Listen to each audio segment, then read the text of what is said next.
Hoje é um daqueles vídeos que tá cheio de informação, então vai pegar o bloquinho de nota lá. Pegou? Então bora!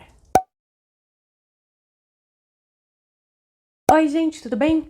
Hoje eu vim falar com vocês sobre tampos de cozinha e de banheiro, todos os materiais que você pode usar para fazer essas bancadas e esses tampos na sua casa. Então hoje a gente vai falar desses materiais principais e por que você deve ou não deve usar com base nas características deles. E eu vou começar pelos mais diferentões ou polêmicos. A madeira andou aparecendo como uma opção para bancadas já faz um tempinho.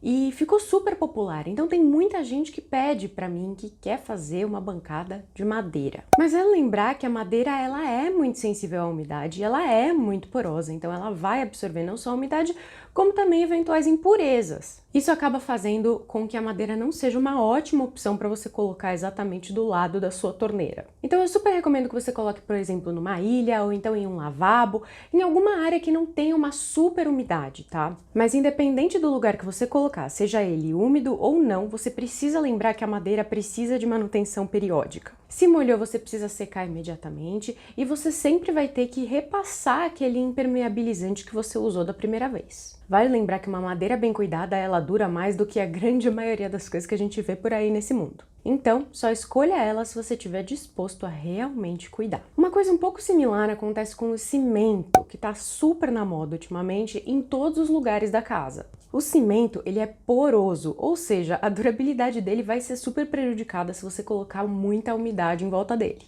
Então eu super recomendo que você use ele da mesma forma que você usa a madeira, colocando em lugares que tem menos umidade, que tenha mais um apelo decorativo. Existe uma opção interessante que torna esses dois materiais mais duráveis e mais resistentes, que é uma camada de resina em cima deles. Ocorre que, se a resina fica embaixo do sol direto, ela provavelmente vai amarelar, e aí você vai ter que tirar a resina, o que dá um trabalhão danado, e colocar outra resina depois. E isso dá muito mais trabalho do que você tirar um verniz, por exemplo, porque é uma camada mais grossa, muito mais difícil de lixar. Beleza, passando esses dois, agora vamos para as pedras 1000, que temos várias opções aí que a gente precisa analisar. Começando pela pedra, aquela que sai de uma mina e aí ela é polida e ela chega cortadinha na sua casa. É o caso do granito e do mármore. E essa comparação entre os dois ela é muito importante pelo seguinte: muita gente acha que o mármore é mais bonito que o granito e quer colocar o mármore em suas áreas úmidas. Mas acontece que ele realmente é mais poroso do que o granito.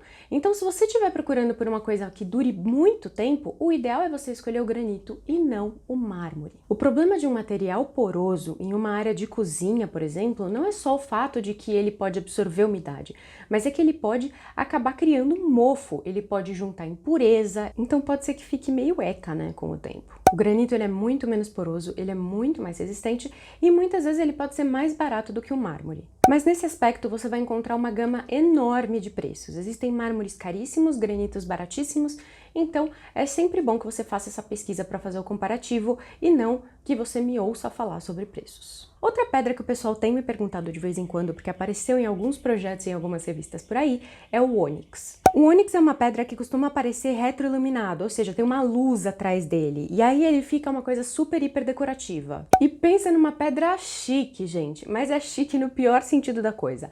Ela é super cara, super frágil e precisa de uma mão de obra especializadíssima. Além disso, ele é super sensível, então eu zero recomendo que você coloque ele em áreas muito molhadas. No máximo, coloca num lavabo, entendeu? Ou então usa como uma decoração em algum lugar da sua casa. E aí a gente entra numa pedra que é pedra, mas não é pedra mesmo. É uma pedra feita de pedra. A bancada de quartzo provavelmente é a mais perguntada por todos os clientes porque ela realmente tem um visual super legal. E quando a gente fala bancada de quartzo, não significa que alguém foi minar o quartzo e aí pegou um pedaço gigantesco de quartzo, cortou e colocou na sua casa. Esse tipo de material, na verdade, é pó de quartzo com resinas e polímeros, e isso vai formar uma superfície super dura, super resistente, nada porosa, que é ótima para você colocar na sua cozinha. Esse material pode ser super uniforme, ele pode ter algum desenho, e todas essas coisas são feitas na máquina, o que significa que vai ser muito mais regular e uniforme do que uma pedra natural, o que acaba sendo ótimo para uma decoração mais clean. E talvez vocês se lembrem que eu falei lá naquele vídeo falando sobre cerâmica e porcelana,